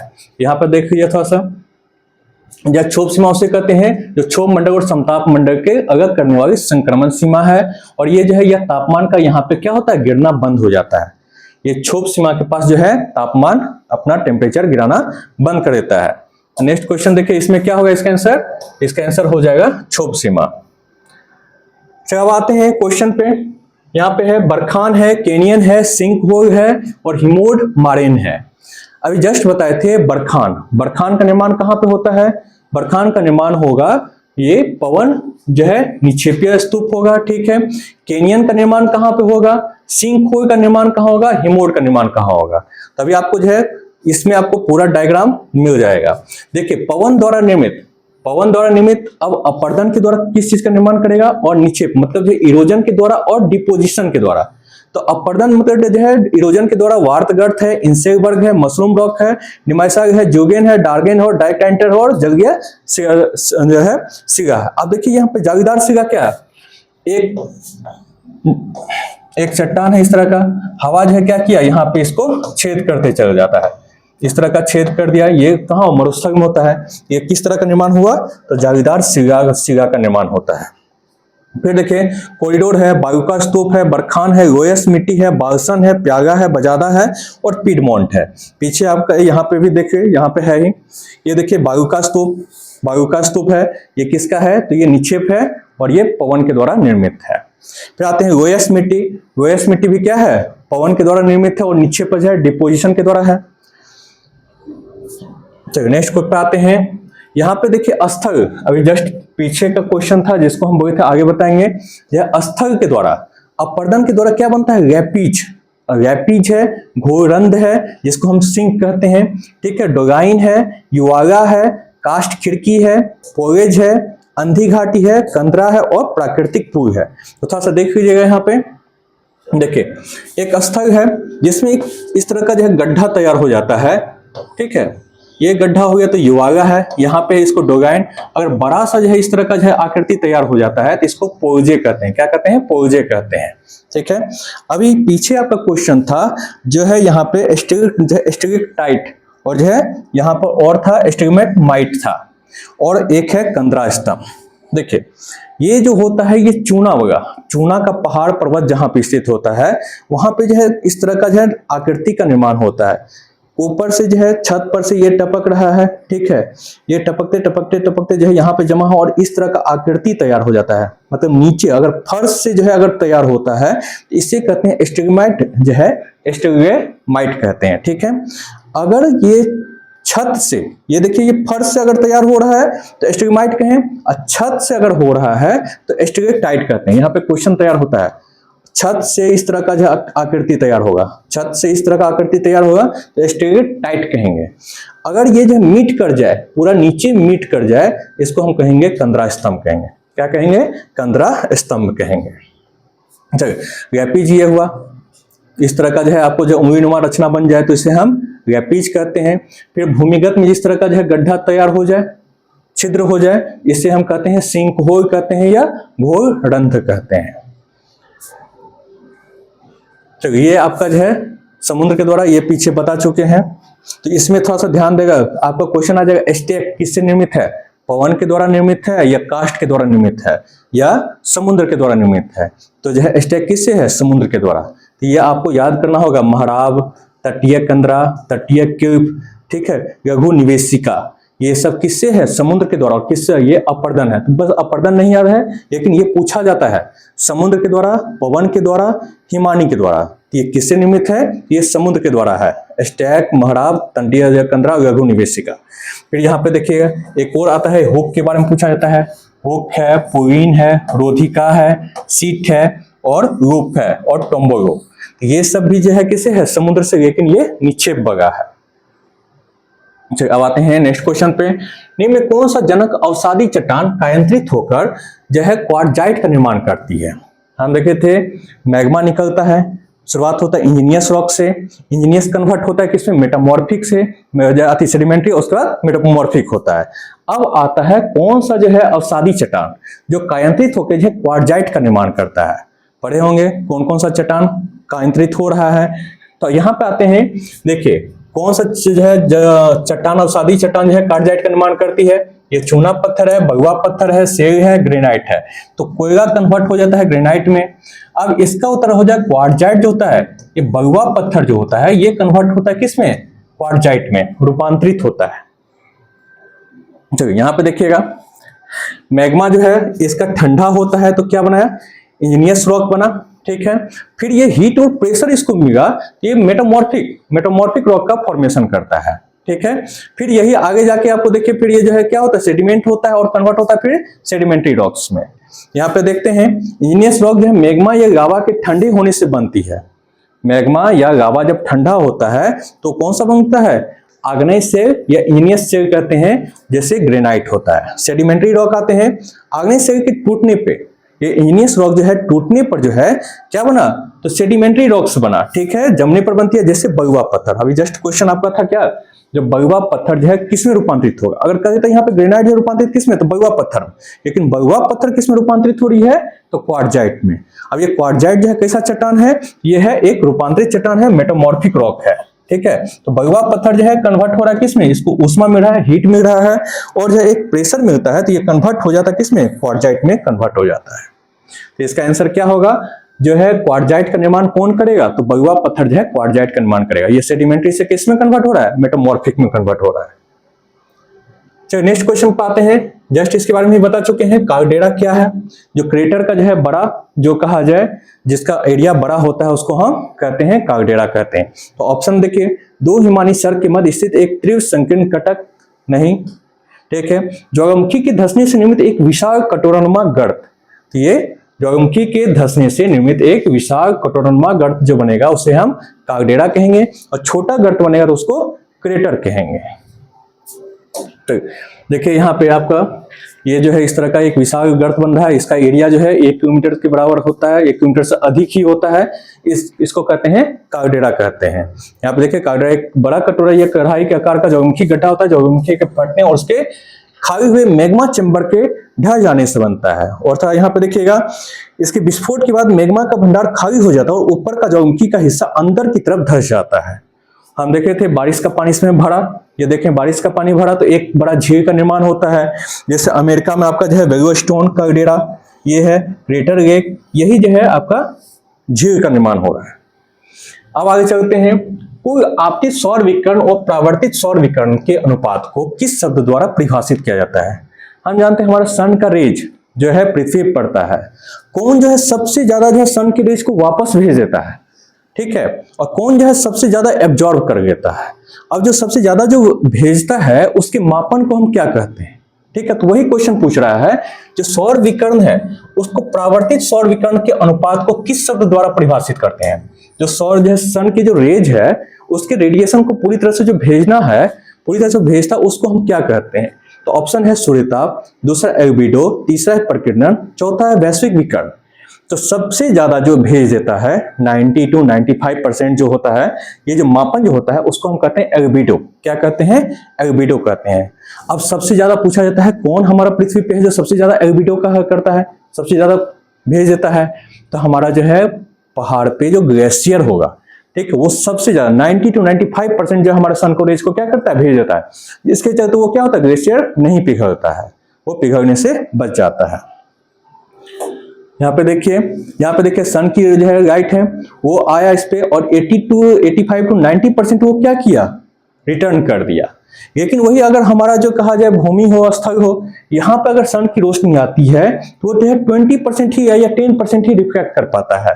अब कहा जाता है औसत अगर एवरेज पूछ देता है जो कितना परसेंट जो है हमारा जो है सरफेस जो है वो रिफ्लेक्ट करता है, जो है सन के रेज को रिफ्लेक्ट करता है, तो वो है 35%। 35% जो है सन जो है सन यहाँ का जो हमको जो सरफेस का है वो रिफ्लेक्ट होता है। लेकिन अगर ग्लेशियर का कह दे, ग्लेशियर पे जो है 85 to 90% तक जो है क्या करता है, वो भेज देता है ऊपर। अब आते हैं थोड़ा सा देख लेते हैं कौन सरफेस जैसे खुरदरा हो या ब्लैक सरफेस हो तो वो सबसे ज्यादा क्या करेगा, वो एब्जॉर्ब करेगा। तो आते हैं एल्बिडो, यह किसी सतह की परावर्तन क्षमता रिफ्लेक्टिव का माप है। इसका मतलब है कि कोई सतह सूर्य के प्रकाश को कितना हिस्सा वापस अंतरिक्ष में भेज देती है। जस्ट बताए थे एल्बिडो का मतलब वो क्या है, मापन, और जो है कौन अंतरिक्ष में भेजता है, कितना परसेंटेज भेज देता है, उसी को हम एल्बिडो कहते हैं। उच्च एल्बिडो किसका होगा, सबसे हाई एल्बिडो किसका होगा, तो ग्लेशियर का। सबसे कम एल्बिडो किसका होगा, जो ब्लैक सरफेस होगा, खुरदरा होगा, उसका सबसे कम एल्बिडो होगा। ठीक है, तो सफेद सतह 90% तक जो है प्रकाश को परावर्तित करती है। वही कम एल्बिडो वाला कौन होगा, काली सड़कें प्रकाश को ज्यादा सोखेगी, ब्लैक सरफेस ज्यादा एब्जॉर्ब करेगी, तो उसका सबसे कम एल्बिडो होगा। अब आते हैं सूर्यताप किसे कहते हैं। सूर्य से पृथ्वी की सतह पर पहुंचने वाले सौर विकिरण को हम सूर्यताप जो है सूर्यताप या मात्रा कहते हैं। वायुमंडल से गुजरते समय यह ऊर्जा धरती पर आती है। हम जानते हैं हमारा पृथ्वी जो क्या होता है, हमको सन की डायरेक्ट रोशनी से गर्मी नहीं फील होता, हमको जो सूर्य की विकिरण और पृथ्वी जब गर्म होता है तो उससे हमको ज्यादा गर्मी फील होता है। सन के हीट से ज्यादा नहीं होता है, हमको पृथ्वी जब गर्म होता है उससे ज्यादा फील होता है। आते हैं वायुमंडल से गुजरते समय यह ऊर्जा धरती पर आती है और सतह का रंग और प्रकार तय करता है कि कितना सूर्यताप अवशोषित होगा। अब हमारा जो सरफेस है, सूर्य का विकिरण है, अब सरफेस उस तरह का नहीं रहेगा तो हमको गर्मी नहीं लगेगा। अगर सरफेस जो क्या हो, हीट एब्जॉर्ब करने वाला हो, तो हम उस पर जाएंगे तो हमको ज्यादा गर्मी फील होगा। अब पहाड़ रहेगा तो पहाड़ जो या सरफेस उस तरह का रहेगा, वो क्या करेगा, ज्यादा हीट एब्जॉर्ब करेगा, उस पर चलेंगे तो हमको ज्यादा गर्मी फील होगा। अगर वो क्या करेगा, सन की रोशनी को जो है 95% तक भेज दिया तो हमको उस पर क्या होगा, गर्मी फील नहीं होगा। तो यही है सूर्यताप है। आते हैं पार्किंग क्षेत्र या सतह का प्रभाव। आते हैं पार्किंग यार्ड जो आमतौर पर डामर या कंक्रीट से बने होते हैं। जो डामर या कंक्रीट हम देखते हैं रोड होता है, उस पर हमको क्या होता है, गर्मी ज्यादा फील होता है। जो कंक्रीट का ज्यादा होगा तो उस पर गर्मी ज्यादा लगता है। तो वही दे रहा है, इसके आसपास के तापमान बढ़ जाते हैं जिससे अर्बन हीट आइसलैंड कहते हैं। जहां पे इस तरह का जो है हो तो उसे हम अर्बन हीट आइसलैंड कहते हैं। अब ये देखिए एल्बिडो इसका कितना होता है, तो 0.04 से 0.012। तो जितना इसका जो है एल्बिडो बहुत कम है तो हमको गर्मी क्या होगा, बहुत ज्यादा फील होगा। आते हैं नेक्स्ट क्वेश्चन पे। निम्न किस स्थान पे जो है कोरियोलिस वायु पवनों का सर्वाधिक विक्षेपण होता है। अब हम जानते हैं जो पृथ्वी जो है, पृथ्वी है घूम रही है, ठीक है। अब जो है ये दक्षिणी गोलार्ध है, दक्षिणी गोलार्ध, इधर पवन की दिशा क्या है, जब बाईं की ओर, और जो है उत्तरी गोलार्ध में जो है इसका दाहिनी ओर है। अब आता है जो कोरियोलिस वायु पवनों को सर्वाधिक विक्षेपण, सबसे ज्यादा डेविएशन कहां पे होगा। क्वेश्चन यहाँ पे है कर्क रेखा पे कि भूमध्य रेखा पे कि ध्रुवों पे कि 45 डिग्री अक्षांश पे। तो सबसे ज्यादा जो कहा जाए तो विक्षेपण जो होता है वो ध्रुवों पे होता है, पोल पर जो है सबसे ज्यादा विक्षेपण होगा, और जो है इक्वेटर पे जो है सबसे कम होता है। अब थोड़ा सा देख लेते हैं कोरियोलिस वायु के बारे में। यहाँ पे दे रहा है, इसका कवि यही है कोरियोलिस, ठीक है, ये इन्होंने ही बताया है, इनका याद रखिएगा 2m ओमेगा भी इसका जो है। अब आगे चलते हैं, यहाँ पे ये बताएं क्या, जो इक्वेटर के पास जो होगा क्या होगा, नो डेविएशन होगा, थोड़ा सा भी डेविएशन नहीं होगा। लेकिन वही पोल पे जो है क्या होगा, सबसे ज्यादा डेविएशन होगा। अब एक और ये बताए जो ये डेविएशन न होने के चलते जो यहाँ पे क्या होता है, चक्रवात का फॉर्मेशन नहीं हो पाता है। लेकिन 5 से लेके जैसे ही 20 पर जाएंगे, 5 डिग्री से 20 पर जाएंगे तो हमको चक्रवात का फॉर्मेशन देखने को मिलता है। अब डेविएशन नहीं होगा तो चक्रवात का फॉर्मेशन नहीं। चक्रवात के लिए रूल्स भी है ये, जो 27 डिग्री टेम्परेचर होना चाहिए सरफेस का, समुद्र का सरफेस का टेम्परेचर भी होना चाहिए 27 डिग्री, प्लस जो क्या होना चाहिए, डेविएशन भी होना चाहिए जिसके, और निम्न दाब भी होना चाहिए, लो प्रेशर भी होना चाहिए। तो लो प्रेशर से हाई प्रेशर जाएगा तभी चक्रवात का फॉर्मेशन होगा, नहीं तो नहीं हो पाएगा। ये चीज का ध्यान होना चाहिए। अब आते हैं यहाँ पर जो है नो डेविएशन तो चक्रवात का फॉर्मेशन नहीं, और यहाँ पे जो है पोल के पास जो सबसे ज्यादा डेविएशन, एक्सेस डेविएशन होता है। तो चलिए अब आते हैं क्वेश्चन पे, क्वेश्चन तो समझे। आते हैं कोरियोसिस बग पृथ्वी के घूमने के कारण पैदा होने वाला एक आभासी बग है। ठीक है, ये जो पृथ्वी हमारा घूमता है उसी से जो एक फोर्स का निर्माण होता है जिसको हम कहते हैं कोरियोसिस बग कहते हैं, और ये बताए जो इक्वेटर के पास नो डेविएशन। अब आते हैं ये जो है उत्तरी गोलार्ध में हवा के दाईं और दक्षिणी गोलार्ध में ये बाईं ओर मोड़ता है। कोरियोसिस बग की मुख्य बातें हैं, या कोई असली फोर्स नहीं है, इसे छद्म या आभासी बग कहते हैं। इसकी खोज है 1835 में कोरियोसिस के द्वारा की गई थी। यही बताए हैं भूमध्य रेखा पर यह बग क्या होती है, शून्य होती है, ना के बराबर होती है। सबसे ज्यादा कहां होगा, पोल्स पे सबसे ज्यादा ये होता है। अब आते हैं क्या ये मौसम पे असर करेगा, ये जो कोरियोसिस बग के कारण जो है मौसम पर असर होता है। और कोरियोसिस बग को अन्य नाम क्या है, तो फेरल का इसको भी कह सकते हैं, फेरल नियम भी कह सकते हैं। हवा और समुद्री धाराओं की दिशा तय करने में इसकी बड़ी भूमिका होती है। कोरियोसिस बग क्या करती है, हवा और समुद्री धारा, समुद्र की जो धारा है उसमें जो है इसका महत्वपूर्ण योगदान है। आते हैं चक्रवात, इस बग की वजह से गोल गोल घूमते हैं और इसके बिना हवाएं सीधी उच्च दाब से निम्न दाब की तरफ बढ़ती हैं। याद रखना है ये कोरियोसिस के चलते क्या होती है, जो है हवा जो होती है गोल गोल घूमती है, ठीक है, और जो सीधे उच्च दाब से निम्न दाब की ओर घूमती है। नेक्स्ट क्वेश्चन पाते हैं, पृथ्वी के आंतरिक भाग की सीमा असमता जो उनकी संबंधित पृथक्करण परतों को सम्मिलित करें। अब हम देखते हैं, बताए थे ये जो है बीच में कोर था, मेंटल था, और ये आपका क्रस्ट है। अब है यहाँ पे इसका जो है लेयर में जो है इसको डिवाइड किया गया है। ठीक है, ये हुआ क्या था, कोर, फिर आता है मेंटल और उसके बाद क्रस्ट। क्रस्ट का भी जो है अपर क्रस्ट और जो है नीचे जो है इनर क्रस्ट है। फिर आता है जो आउटर कोर जो है मेंटल और इनर मेंटल। फिर जो है आता है आउटर कोर और जो है इनर कोर। अब इस पे जो है दिया गया है, बताया गया है जो ऊपरी जो है क्रस्ट और निचली क्रस्ट का बीच जो है संबंध को जो है किसने बताया है, तो देखिए यहाँ पे कॉनरॉड, कॉनरॉड असमर्थता, ये क्या बताए थे, तो बताए थे बाह्य जो, देखिए कॉनरॉड बताए थे ऊपरी क्रस्ट और निचला क्रस्ट। तो यहाँ पे आते हैं, थोड़ा देख लेते हैं। देखिए अपर क्रस्ट और है लोअर क्रस्ट, अपर क्रस्ट और लोअर क्रस्ट को बताने वाले कौन थे, कॉनराड डिस्कंटिन्यूटी कहते हैं। कभी क्वेश्चन आ जाएगा अपर क्रस्ट और लोअर क्रस्ट को कौन बताए थे, तो कॉनराड डिस्कंटिन्यूटी के द्वारा बताया गया। फिर आता है लोअर क्रस्ट और जो है अपर मेंटल, लोअर क्रस्ट और अपर मेंटल के बारे में कौन बताए, तो इनका नाम है मोहबिक, याद रखिएगा मोहबिक है। फिर आता है अपर मेंटल और लोअर मेंटल के बारे में किसने बताया था, तो वो है रेप्टी, इसका एक मिनोबिक में तैयार किए हुए हैं। आगे चलते हैं, अपर मेंटल लोअर मेंटल का कौन है, रेप्टी। फिर आता है लोअर मेंटल और आउटर कोर का कौन है, तो यह है गुटेनबर्ग। लोअर मेंटल और आउटर कोर का कौन है, तो गुटेनबर्ग है। और फिर आते हैं आउटर कोर और इनर कोर का कौन है, तो यह मैन है। ये आपको याद रखना होगा, पहला है कॉनरैड, उसके बाद कौन है मोहबिक, उसके बाद कौन है रेप्टी, उसके बाद कौन है गुटेनबर्ग, और उसके बाद है रेहमैन। तो याद रखना होगा upper crust lower crust, upper crust lower crust Conrad, lower crust और अपर मेंटल कौन होगा, मोहबिक। फिर आता है अपर मेंटल लोअर मेंटल कौन होगा, रेप्टी। फिर आते हैं लोअर मेंटल और आउटर कोर का कौन हो जाएगा, गुटेनबर्ग। फिर आते हैं आउटर कोर और इनर कोर का भी रेहमैन हो जाएगा। यहाँ पे आपका मिलाना है, देखिए कॉनरॉड, कॉनरॉड का भी जस्ट पढ़े थे, कौन होगा आउटर और इनर क्रस्ट, आउटर और इनर क्रस्ट हो जाएगा कॉनरॉड का। मोह का क्या हो जाएगा, जस्ट पढ़े थे, तो निचला क्रस्ट और क्या होगा ऊपरी मेंटल, निचला क्रस्ट और ऊपरी मेंटल। तो देखिए निचला क्रस्ट और ऊपरी मेंटल कहां पे है, यहाँ पे है। निचला क्रस्ट और ऊपरी मेंटल कह देंगे तो मोह पे चल जाएंगे। रेप्टिक आते हैं, रेप्टिक का क्या हो जाएगा, तो ऊपरी मेंटल और निचला मेंटल, ऊपरी मेंटल और निचला मेंटल। तो यहाँ पे देखिए ये ऊपरी मेंटल और निचला मेंटल हो जाएगा तो रेप्टिक का हो जाएगा। और जो है आउटर कोर और इनर कोर का क्या हो जाएगा, रेहमैन हो जाएगा। तो इसका हो जाएगा आपका, देख लीजिएगा कौन सा ऑप्शन है। चलाते हैं, ऊर्ध्वारोप से जो विकसित निहाई के आकार को शीर्ष होगा कौन सा मेघ एक विशाल फूलगोभी के समान दिखाई देता है और मूसलाधार वर्षा और गरज और बिजली गिराता है। अब आता है ये जो है मेघ जो बनेगा वो कैसा होगा, फूलगोभी के समान का रचना होगा, ठीक है। और ये क्या करेगा, ये जो है मूसलाधार वर्षा और गरज और बिजली गिराएगा, बिजली के साथ जो है बारिश करवाएगा। इसमें है पच्छावी स्तरीय है, उच्च कपासी है, कपासी वर्षा है, वर्षा स्तरीय है। तो अब आता है मेघ को भी जो है 3 में है, उच्च स्तरीय, मध्यम स्तरीय और निम्न स्तरीय में डिवाइड किया गया है।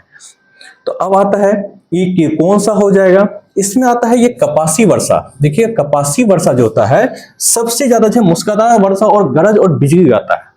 कपासी वर्षा सबसे ज्यादा मूसलाधार वर्षा, गरज और बिजली गिराता है। थोड़ा सा इसमें देख लेते हैं, देखिएगा पहले आते हैं उच्च मेघ। उच्च मेघ में कौन आएगा, पच्छाव मेघ। पच्छाव, अब देखिए यहाँ पे कभी कभी एग्जाम आता है उच्च मेघ, मध्यम मेघ और निम्न मेघ, कौन सा इसमें से तीनों मेघ है जिसमें जो है बादल में बर्फ जमता है, बादल में बर्फ जमता है। तो उच्च मेघ जो होगा इसमें जो पच्छाव मेघ है इसमें जो है बादल में क्या होता है, बर्फ जमता है और ये बारिश ना के बराबर कराता है, बारिश इससे ना के बराबर होता है। लेकिन पच्छाव कपासी जो मेघ है इसमें जो होता है क्या होता है, बारिश होती है। ये पच्छाव मेघ में नहीं होगी लेकिन पच्छाव कपासी मेघ में बारिश होती है, ठीक है। और फिर पच्छाव स्तरीय जो है इसको जो है आसमान को ढकने वाला पतला श्वेत आवरण कहते हैं। तो यहाँ पे देखिए उच्च मेघ का जो रूप दिया हुआ है, ठीक है, ये जो स्तरीय टाइप का है, फिर जो है सीरोकुम्पस है, फिर जो है साइरस है, ये इस तरह का है। ये सब क्या है, उच्च मेघ है। कहते हैं मध्य मेघ पाते हैं, ये कपासी मध्य मेघ ये श्वेत और भूरे रंग के जो है धब्बे परतों का जो निर्माण करते हैं। देखिए यहाँ पे आपको मध्य मेघ होगा ये, ठीक है। आते हैं स्तरीय मध्य मेघ जो स्लेटी ग्रे ब्लू ग्रे मेघों का निर्माण कर जो है चक्रवात से पकड़ाते हैं, निरंतर जो है वर्षा और बर्फबारी कराएगा। ये जो देख रहे हैं स्तरीय मध्य मेघ ये क्या करता है, एकदम चक्रवात और बर्फ के साथ बर्फबारी करवाता है, सबसे ज्यादा बारिश करवाता है। अब आगे चलते हैं निम्न मेघ पाते हैं। ये निम्न मेघ का निर्माण कहाँ होता है, तो ये होता है क्षोभ मंडल में। कहाँ होगा, क्षोभ मंडल में। और अधिकतर जो है बारिश जो होती है ये निम्न मेघ के द्वारा ही होती है। थोड़ा अब देख लेते हैं यहाँ पे, देखिए मध्य स्तरीय बादल का कैसा रूप है, कपासी मेघ, यही अभी आया था क्वेश्चन, जो फूलगोभी के समान जो है रचना है उस मेघ को क्या कहते हैं, उसे हम कहते हैं कपासी मेघ। कौन सा मेघ कहते हैं, कपासी मेघ। घने गुंबदकार ऊर्ध्वाधर रूप से विकसित होते हैं, ये रुई के फवों जैसे दिखते हैं और आमतौर पर साफ मौसम का संकेत देते हैं और जो है ये बारिश भी जो है मूसलाधार कराते हैं, ठीक है। स्तरीय मेघ निचली परतदार बादल जो क्षेत्रीय रूप से फैले होते हैं, बड़े आकाश को ये ढक देते हैं और विभिन्न तापमान की हवाओं को मिलने से ये बनते हैं।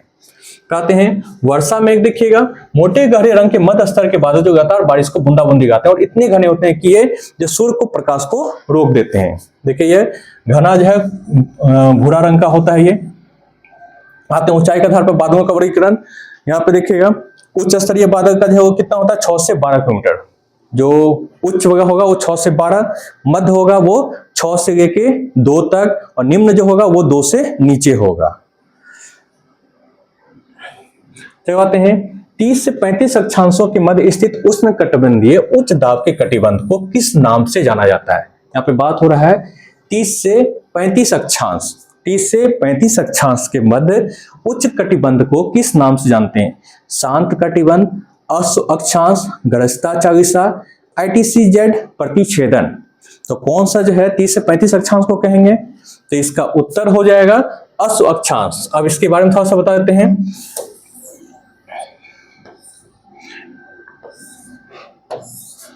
ठीक है, देखिए यहाँ पे इक्वेटर है, इक्वेटर के पास जो होता है गर्म जो है विंड गर्म होता है और विंड गर्म होता है तो ये जो है अगर टेम्परेचर हाई होता है तो यहाँ पर अब ऊपर उठता है, विंड ऊपर उठता है और जैसे ही जो है यहाँ पे 30 से 35 के पास पहुंचता है, 30 से जो है 35 के पास जो पहुंचता है तो यहाँ पे विंड अब ठंडा होने लगता है, विंड ठंडा होने लगता है और जो है वो नीचे बैठना स्टार्ट कर देता है, नीचे बैठना स्टार्ट करता है। नीचे जब बैठना स्टार्ट करता है तो यहाँ पर क्या होता है, जो सरफेस जो होता है वो दबने लगता है। अब बात होता है इसे अश्व अक्षांश नामांकन क्यों दिया गया, तो बात होता है जो स्पेन के जो नाविक थे वो अमेरिका की ओर जाते थे। अब अमेरिका की ओर जैसे ही बढ़ते थे तो यहाँ पर जो है बढ़ना स्टार्ट करते थे तो वो बढ़ ही नहीं पाते थे। बढ़ने के पीछे रीजन क्या था, ये जो हाई प्रेशर हो गया, हाई प्रेशर होने के चलते और जो है ये क्या हुआ, हवा जो ठंडी हुई तो नीचे बैठना स्टार्ट हुआ। अब नीचे बैठना स्टार्ट हुआ और जो लहर जो था समुद्र का वो भी क्या हो जाता था, शांत हो जाता था, पूरी तरह से शांत। अब शांत हो गया, अब नाव आगे बढ़ने का नाम ही नहीं ले रहा है। तो ये सब क्या करते थे, अब पानी भी है उस पर घोड़ा भी गादे हुए हैं, तो सोचते थे पानी फेंकेंगे तो जी नहीं पाएंगे, तो अंत में क्या करते थे, घोड़ा को ही जो है समुद्र में फेंकना स्टार्ट करते थे। तो समुद्र में फेंक रहे हैं और जो है अपना पानी पी रहे हैं, तो एक घोड़ा फेंकते थे थोड़ा सा आगे घसकते थे, फिर जो है घोड़ा फेंकते थे थोड़ा सा आगे बढ़ते थे। इस तरह से वो घोड़ा फेंक फेंक के जो है अपना जीवन को बचा के वो चलते थे। और इस कारण से वो 30 से 35 अक्षांश को वो अश्व अक्षांश का संज्ञा दिए। ठीक है, ये अश्व अक्षांश का संज्ञा इसी प्रकार से दिया गया। अब बात होता है ग्रस्ता चालीसा कहाँ चलती है। ग्रस्ता चालीसा, प्रचंड पचासा, चिकता साठा, ये कहाँ होती है, तो दक्षिणी गोलार्ध में 40 से 60 डिग्री जो है यहां पर जो हवा जो चलती है उसे हम कहते हैं ग्रस्ता चालीसा। क्या कहते हैं, ग्रस्ता चालीसा। अब बात होता है ITCZ प्रतिच्छेदन क्या है, तो ITCZ के द्वारा ही जो है हमारा जो है क्या होता है, चक्रवात और ये सब चीज का फॉर्मेशन होता है। अब नेक्स्ट क्वेश्चन पाते हैं, तो इसका उत्तर हो जाएगा अश्व अक्षांश। अब आते हैं अंतर उष्ण कटिबंधीय अभिसरण क्षेत्र ITCZ के संबंध में निम्नलिखित तथ्यों पर विचार कीजिए। यह भूमध्य रेखा के पास एक निम्न दाब की द्रोणी है, जहां दोनों गोलार्ध की व्यापारिक पवनें जो है अभिसरित होती है। ठीक है, ये पूरे वर्ष भौगोलिक भूमध्य रेखा पर स्थिर रहता है। तीव्र सौर उत्पन्न जो है तापन से मजबूत संवहनी धाराएं बराबर संवहनी वर्षा तूफान उत्पन्न करता है। अब बात होता है ITCZ, इसमें कौन सा कथन सत्य है, भूमध्य रेखा के पास एक निम्न दाब की द्रोणी, हम बताए थे लो प्रेशर यहाँ पे फॉर्मेशन होगा। ठीक है, टेम्परेचर है तो प्रेशर लो, टेम्परेचर लो तो प्रेशर हाई। ठीक है, ये पूरे वर्ष भौगोलिक भूमध्य रेखा पर स्थिर रहती है। तो ये जो है अब जिस तरह का सूर्य का मूवमेंट होगा, सन का मूवमेंट होगा, उस अनुसार से ITCZ भी क्या होगा, आगे उठते जाएगा। अगर मकर से कर्क की ओर मूव कर रहा है तो ITCZ भी क्या होगा, ऊपर उठते हुए जाएगा। ठीक है, जैसे वो नीचे आएगा तो ITCZ भी नीचे भी आएगा। तो ये क्या है, भूमध्य रेखा पर स्थिर रहेगा, नहीं भूमध्य रेखा पर स्थिर नहीं रहेगा, वो सन के अनुदिश अपना चलेगा। कहते हैं तीव्र सौर तापन से मजबूत संवहनी धाराएं और बराबर संवहनी वर्षा तूफान उत्पन्न होते हैं। सही है, ITCZ के द्वारा ही जो है क्या होता है, हम देखे थे चक्रवात के पीछे रीजन क्या था, ITCZ चाहिए ही चाहिए, निम्न दाब तो चाहिए ही चाहिए। ठीक है, और टेम्परेचर कितना चाहिए, तो 27 डिग्री, 27 डिग्री इसका टेम्परेचर चाहिए, 26 से 27 डिग्री टेम्परेचर चाहिए जो चक्रवात का फॉर्मेशन करे। तो ITCZ रूल कर रहा है, फॉलो कर रहा है, निम्न दाब चाहिए और 27 डिग्री चाहिए। तो अब बताइए इसका उत्तर क्या होगा, तो ये भूमध्य रेखा के पास एक निम्न दाब की द्रोणी सही है, दूसरा ये गलत, तीसरा सही है। तो इसका कथन क्या हो जाएगा, तो देखिएगा 1 और 3 कथन इसका सत्य हो जाएगा। यहाँ पे आपका थोड़ा सा दिया हुआ है ITCZ के बारे में। देखिए ITCZ एक निम्न दाब वाला क्षेत्र है जहां मुख्य रूप से उच्च सौर विकिरण के कारण उत्पन्न ताप प्रभाव को उष्ण कटिबंधीय हवा अभिसरित करती है। उड़ती हुई वायुमंडल के ऊपरी हिस्से में संवहन के कारण हवा लगभग 14 किलोमीटर की ऊंचाई तक उठती है। अब बात होता है ये जो है हवा जो है वहां पर सूर्य के विकिरण पड़ेगा तो गर्मी होगा, और गर्मी होगा तो हवा कहाँ कितना किलोमीटर तक ऊंचा उठेगा, 14 किलोमीटर। अब बात होता है चक्रवात जो बनता है वो किसके कारण बनता है, तो अब ये गर्म हवा जो उठता है तो एक जो है एनर्जी रिलीज करता है, उस एनर्जी को कहते हैं लैटेंट हीट, और लैटेंट हीट ये गुप्त ऊष्मा रिलीज करता है जिसके चलते चक्रवात का फॉर्मेशन होता है। आते ये उठती हुई हवा ध्रुवों की ओर बढ़ती है जिससे 30 डिग्री उत्तरी और दक्षिणी अक्षांश के आसपास हवा का संचय होता है। ये जो होता है हवा ITCZ जो हवा को गर्म करता है ये कितना, तो 30 ऊपर और 30 नीचे, और 30 के ऊपर जाने के बाद क्या होता है, हवा ठंडा होना स्टार्ट होता है। 30-35 में क्या बनता है, हवा ठंडा, और हवा ठंडा होगा तो नीचे बैठेगा, नीचे बैठने के बाद जो है क्या होता है, पूरी तरह से वहां पे समुद्र स्थिर ऊपर जाता है, स्थिर हो जाता है, और वही स्थिर होने के चलते क्या हो रहा था, वहां पे अश्व अक्षांश का हाई प्रेशर तैयार हो रहा था, अश्व अक्षांश का निर्माण हुआ था। आते हैं गिरती हवा संचित होने हवा में कुछ हवा ठंडी होकर 30 उत्तरी और 30 अक्षांश के नीचे की ओर जाती है जिससे जो उष्ण कटिबंधीय उच्च दाब क्षेत्र बनता है। यहाँ पे बस वही जो है उसी के बारे में जिक्र किया है। अब आते हैं यहाँ पे जो है विश्व का जो है स्थानीय पवन, गर्म पवन और ठंडी पवन के बारे में जिक्र किया गया है। चिनूक कहाँ चलती है, मिस्ट्रेल कहाँ चलती है, सिराको कहाँ चलती है और बोरा कहाँ चलती है। तो चिनूक जो है जिसको कहा जाता है हिमभक्षी कहा जाता है। और ये हिमभक्षी, ये चिनूक चलती कहाँ पे है? तो चिनूक चलती है आपको ये नॉर्थ अमेरिका में, नॉर्थ अमेरिका में कैलिफोर्निया, वहां पे जो है भेड़ बकरी पालन वाली, क्योंकि ये एक वरदान है स्थानीय पवन और ये गर्म पवन है। ये क्या करती है? हिम को जो है पिघला देती है, जिसके चलते जो है भेड़ बकरी को चराने में इजी होता है। तो चिनूक कहाँ चलेगी? तो चिनूक चलेगी आपका जो है रॉकी पर्वत श्रृंखला। रॉकी कहाँ पे है? आपका नॉर्थ अमेरिका में है। अब आता है मिस्ट्रियल। मिस्ट्रियल कहाँ पे चलता है? तो ये फ्रांस में। ये मिस्ट्रियल कहाँ पे? फ्रांस में। ये ठंडी हवा है। यहाँ पे देखिएगा ये मध्य अल्प्स घाटी फ्रांस में चलती है। आते हैं सिराको। कहाँ चलता है? सिराको चलता है आपको सहारा मरुस्थल। कहाँ चलता है? सिराको सहारा मरुस्थल में चलता है। फिर आते हैं बोरा। कहाँ चलती है? तो बोरा है एड्रियाटिक सागर तट पे चलती है। अब थोड़ा सा इसका मैप के साथ देख लेते हैं। चलिए, यहाँ पे मैप आपका दिया हुआ है। देखिए चिनूक जो है नॉर्थ अमेरिका में है, गर्म हवा जो है। और ये क्या किया? यहाँ पर जो रॉकी पर्वत है, रॉकी पर्वत पे बर्फ जम जाता है। तो बर्फ जम जाता है तो यहाँ पे भेड़ पालन वाली की बहुत मुश्किल हो जाती है। और ये जब हवा चलती है तो इसके लिए एक वरदान हो जाता है, और इसको हिमभक्षी भी कहते हैं इस हवा को। जब बर्फ पिघलता है जिसके चलते वो भेड़ बकरी को आराम से चरा पाते हैं। फिर आते हैं यहाँ पे सिरोको। देखिए ये सिरोको जो है ये सहारा मरुस्थल में चलती है, ठीक है। और यहाँ जो सहारा मरुस्थल में चलती है तो ये सिरोको जो है विंड जो है उठती है और हवा उड़ा के लेकर चल जाती है यूरोप की ओर। और यूरोप की ओर लेकर चल जाती है तो वायु का कण जो उड़ के जाता है यूरोप, और इसे रक्त वर्षा का भी संज्ञा दिया गया है। किसको? सिरोको को। तो पूजा सिरोको कहाँ चलती है? तो सहारा में। कहाँ चलती है? सहारा से कहाँ जाती है? यूरोप की ओर मूव करती है। अब आता है डॉक्टर विंड किसे कहते हैं? तो डॉक्टर विंड कहते हैं हरमट्टन को। ये कैसा है? गर्म हवा है। कैसा है? गर्म हवा है। अब कहा जाता है अफ्रीका में जो आर्द्र का स्थिति अगर तैयार हो जाता है तो ये हरमट्टन जब चलती है तो आदमी को थोड़ा रिलीफ फील होता है। तो हरमट्टन क्या है? इसको डॉक्टर विंड का संज्ञा दिया गया है। अब आता है फोन। कहाँ चलती है? तो फोन स्विट्जरलैंड में चलती है। ये कैसी हवा है? तो ये गर्म हवा है। मिस्ट्रियल कहाँ चलती है? तो मिस्ट्रियल चलती है फ्रांस में चलती है। अब आते हैं भारत में कौन सा चलता है? भारत में वो चलता है जो ये गर्म हवा है, ठीक है। सिमूम कहाँ चलती है? तो सिमूम जो चलती है आपको जो है अरब प्रायद्वीप में। ये एक अरब प्रायद्वीप में चलती है। फिर देखते हैं ब्रिक फीडर कहाँ चलती है? तो ब्रिक फीडर जो है ऑस्ट्रेलिया में। ब्रिक फीडर ऑस्ट्रेलिया में। नॉर्वेस्टर कहाँ हवा चलती है? तो नॉर्वेस्टर जो है आपको न्यूजीलैंड में। तो सब याद रखना होगा, पूछ देगा जो है ये विंड कहाँ पे बहती है? तो नॉर्वेस्टर न्यूजीलैंड में। ब्रिक फीडर कहाँ? ऑस्ट्रेलिया में, ठीक है। फिर आते हैं यहाँ पे रू कहाँ पे? भारत में चलती है। फोन कहाँ चलती है? स्विट्जरलैंड में चलती है। मिस्ट्रियल कहाँ पे चलती है? मिस्ट्रियल चलती है आपका फ्रांस में चलती है। हरमट्टन और सिरोको कहाँ पे? तो अफ्रीका में चलती है। फिर आगे चलते हैं यहाँ पे बिलजार्ड। बिलजार्ड अगर कह देगा तो कहाँ पे? नॉर्थ अमेरिका और कनाडा में चलती है। चिनूक कहाँ चलती है? तो नॉर्थ अमेरिका के रॉकी पर्वत पे चलती है। आते हैं कोपेन जलवायु वर्गीकरण प्रणाली में जलवायु सीमाओं को परिभाषित करने का प्राथमिक आधार कौन सा पैरामीटर है? आप पीछे पढ़ चुके हैं कोपेन का, ये पीछे नहीं जानते होंगे। जो गंगा का क्षेत्र को किससे डिनोट किया गया है, फिर जो है मरुस्थल के क्षेत्र को क्या रखा गया है, फिर जो आपका जो है ये इस तरह का जो है पश्चिमी तटीय भाग में जो है किस चीज को डिनोट किया गया है। तो सबका जो है एक कैपिटल लेटर से किया गया है। थोड़ा सा देख लेते हैं यहाँ पे।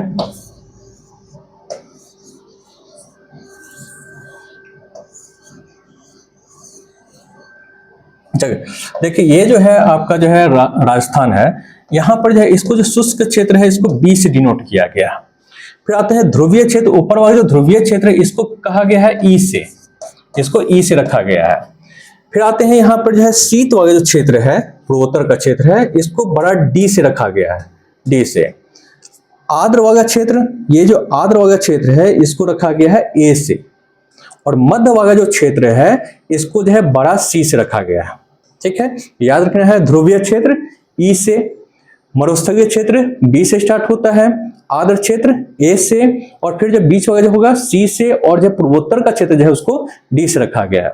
अब यहाँ पे दे रहा है कोपेन का जो है जलवायु सीमाओं पर परिभाषित करने का प्राथमिक आधार कौन सा पैरामीटर है? तो ऑप्शन में देखिएगा वायुमंडलीय दाब और बादल आवरण का वितरण, तापमान और वर्षण के मासिक और वार्षिक मान, मृदा पोषक और तत्व प्रोफाइल और क्षेत्रीय वायु घनत्व, और समुद्री व्यापारिक मार्गों से दूरी और स्थलाकृति की ऊंचाई। तो इसका उत्तर हो जाएगा तापमान, वर्षण और मासिक और वार्षिक मान। तापमान, वर्षण और मासिक और वार्षिक मान। तब थोड़ा सा कुछ इस पे आते हैं। अच्छा, आगे चलते हैं। जलवायु प्रदेश कोपेन की योजना के अनुसार पाते हैं। देखिए यहाँ पे दिया हुआ है, बताए थे ध्रुवीय जो है ई से, ठीक है, पूर्वोत्तर का जो है DFC, आते हैं राजस्थान का जो क्षेत्र है मरुस्थलीय क्षेत्र है BWHW और BSHW रखा गया। गंगा का जो क्षेत्र है CWG रखा गया है, ठीक है।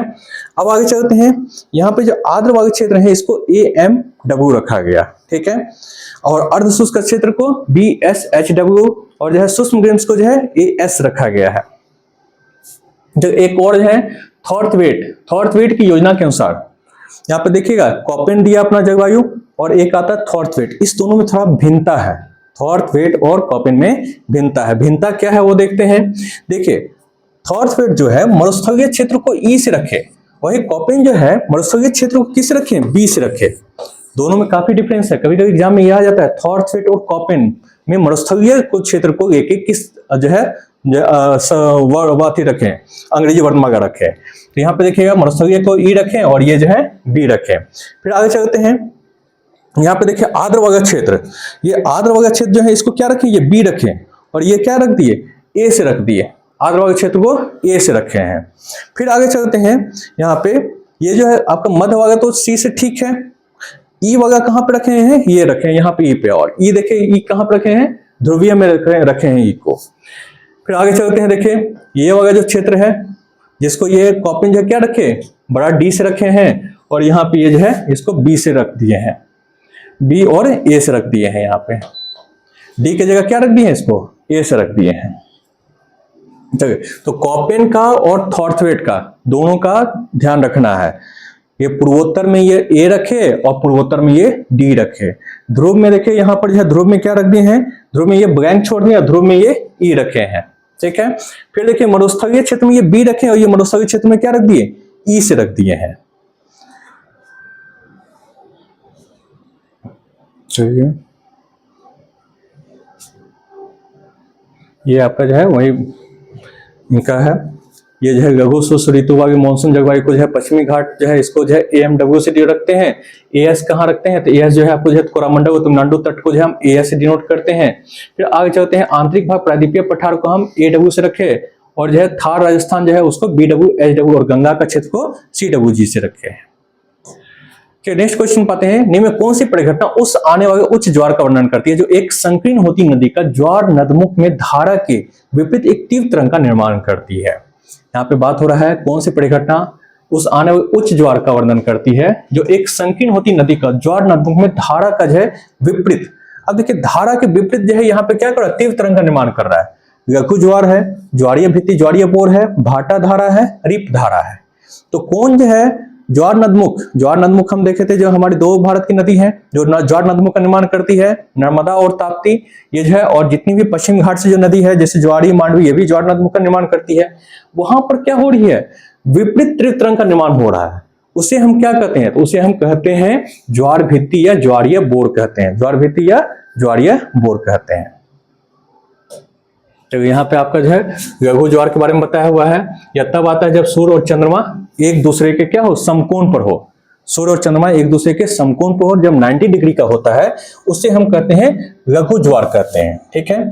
ज्वारीय भित्ति या ज्वारीय बोर यही था जो ज्वार नदमुख का जो है विपरीत जब बनती है तो उसे हम कहते हैं ज्वारीय भित्ति या ज्वारीय बोर कहते हैं।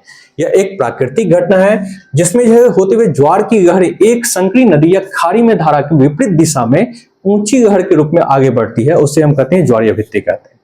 भाटा धारा किसे कहते हैं, तो ज्वार उतरने पानी के पीछे हटने के समय समुद्र के बहने वाली जलधारा को हम कहते हैं भाटा धारा कहते हैं।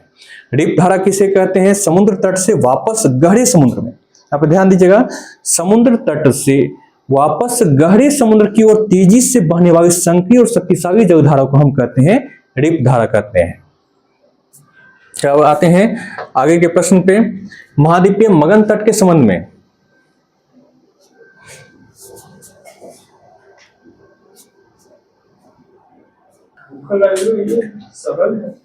चलो आगे चलते हैं।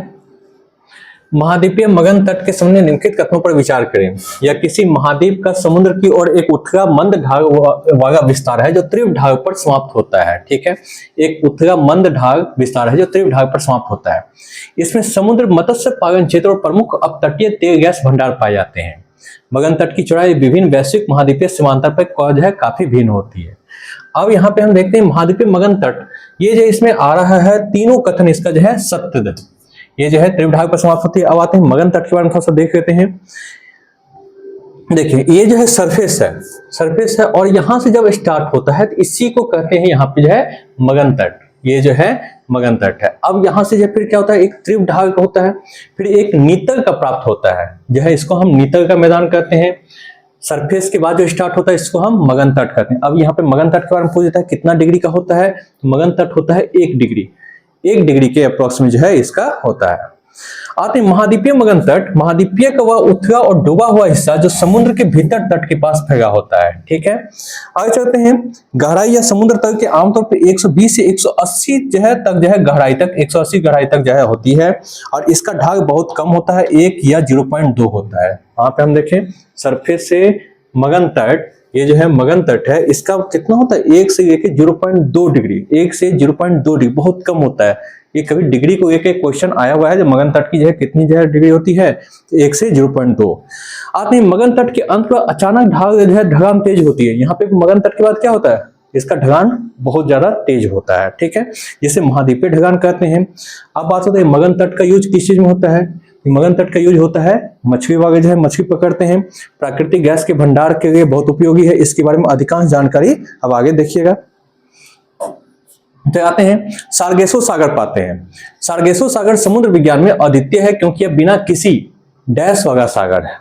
अब बताइएगा जो सारगेसो सागर कहाँ पे स्थित है और ये जो है ये क्यों अद्वितीय है और ये किसके है, समुद्री जीवन के लिए जो है वाघा सागर इसके चलते अद्वितीय रखा गया, सतही धारा के कारण इसको जो अद्वितीय रखा गया, स्थलीय सीमा के कारण इसको अद्वितीय रखा गया, कि लवणता परिवर्तन के कारण इसको अद्वितीय रखा गया।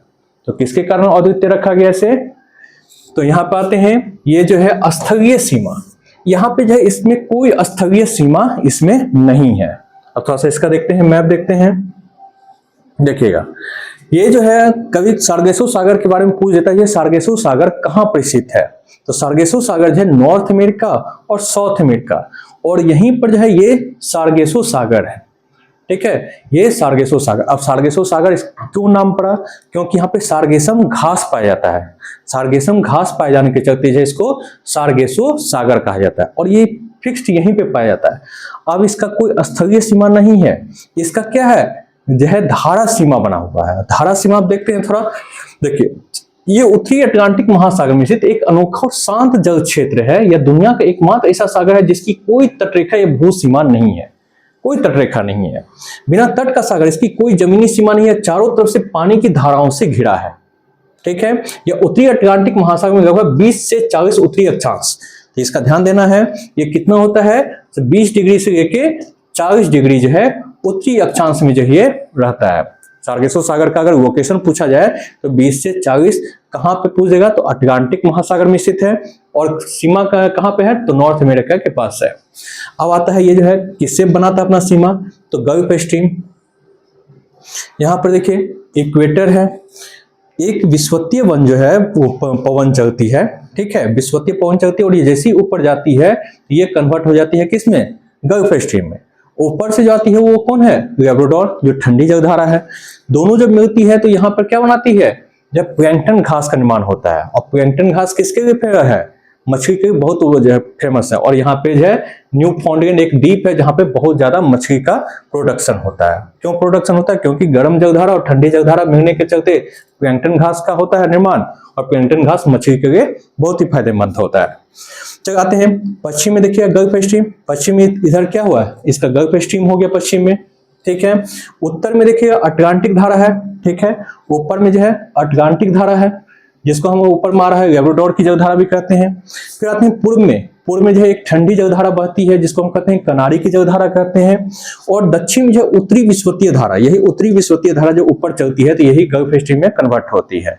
तो नीचे में है विषुवतीय धारा, ऊपर है गल्फ स्ट्रीम, इधर है कनारी की धारा और इधर आपका उत्तरी अटलांटिक जो लैब्राडोर की धारा। तो सारगेसो सागर को लेके पूछ देगा, ये 20 से 40 डिग्री अक्षांश के पीछे स्थित है। फिर आता है 4 गो धारा, उत्तरी गल्फ स्ट्रीम, कनारी और उत्तरी विषुवतीय, ये इसका जो है धारा जो है इसका सीमा का निर्माण करता है। सार्गेसो सागर का नाम सार्गेसो इसी पर क्योंकि यहाँ पे सार्गेसम घास पाया जाता है। यह देखिएगा सार्गेसम घास बहुतायत मात्रा में पाया जाता है, जिसके कारण इसका नाम सार्गेसो सागर पड़ा। और ये कैसा है, शांत है। चलिए नेक्स्ट क्वेश्चन पाते हैं। कनारी है, अगोगास है, लैब्राडोर है, क्यूरोसियो है। अब ये पूछ रहा है कनारी धारा, अब जस्ट पढ़े थे कनारी धारा कहाँ बहती है, अगोगास धारा कहाँ बहती है, लैब्राडोर कहाँ, क्यूरोसियो धारा कहाँ। अब इसमें आता है गर्म जलधारा कौन है, ठंडी जलधारा कौन है, फिर कहाँ बहती है, इसके बारे में पढ़ते हैं। तो देखते हैं, कनारी अभी जस्ट पढ़े थे, बताइए कनारी जलधारा कहाँ होगी, उत्तरी अटलांटिक में। ठंडी जलधारा सही है। लैब्राडोर धारा भी अभी पढ़े थे, कहाँ पे था वो लैब्राडोर जलधारा, बताइएगा। लैब्राडोर है, क्यूरोसियो है और अगोगास है। ठीक है, ये तीनों का है।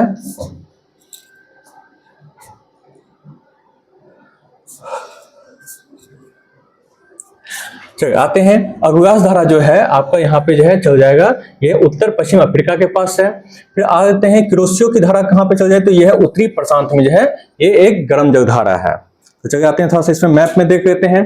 देखिए लैब्राडोर जो है आ रही है यहाँ से, ठीक है, यह है उत्तरी अटलांटिक मारी है और ये कैसी है, ठंडी जलधारा। कैसी है, ठंडी जलधारा। और यहाँ पे देखिए कनारी भी जो जलधारा जो आ रही है ये भी कैसी है, ठंडी जलधारा है। ठीक है, ये जितना है सब हम ठंडी जलधारा के बारे में पढ़ेंगे। जितना भी अगर पोल से नीचे की ओर मूव करेगा तो वो क्या होगा, ठंडा होगा।